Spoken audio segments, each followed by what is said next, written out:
True growth means facing this and not escaping this part. Dr. Rick Hanson's neuroscience research shows that spiritual practice rewires your brain. But first, old patterns must break down. That's why it feels like hell before it feels like healing. I will use a Gita verse about death, slightly out of context, but to drive my point.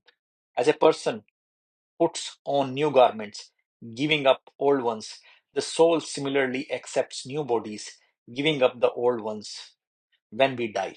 So, when we are getting transformed internally from our old self to the newer one, something similar happens what Gita preaches about death. But in between, we are naked, vulnerable, and trust me, it hurts. It hurts badly. In the initial days of my meditation sessions, I was doing this for my ego, to reach somewhere, to water my ego, to show my family and friends that I was the chosen one. But I still remember that moment, raw, uncomfortable, unforgettable, when everything shifted for me. After weeks of wrestling with my own shadow, trying to meditate my way into light and bliss, I finally let go of the fight.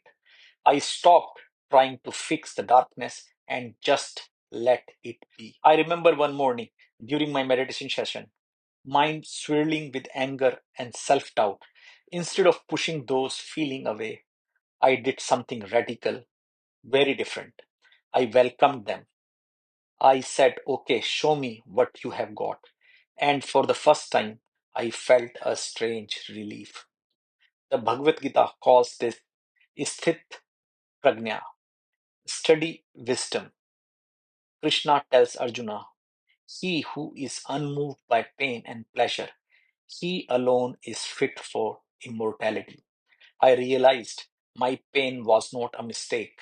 It was the curriculum I needed to follow to move to the next phase of my journey to consciousness and ultimately to superconsciousness, where it all started.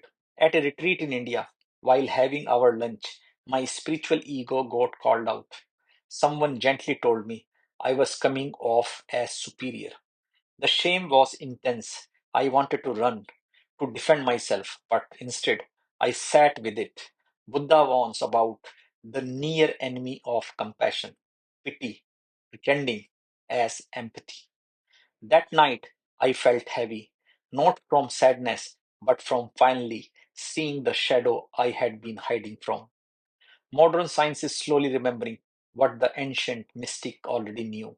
When we pause not to judge what we feel, but to simply watch it, like a mother watches her child cry without panic, something shifts inside.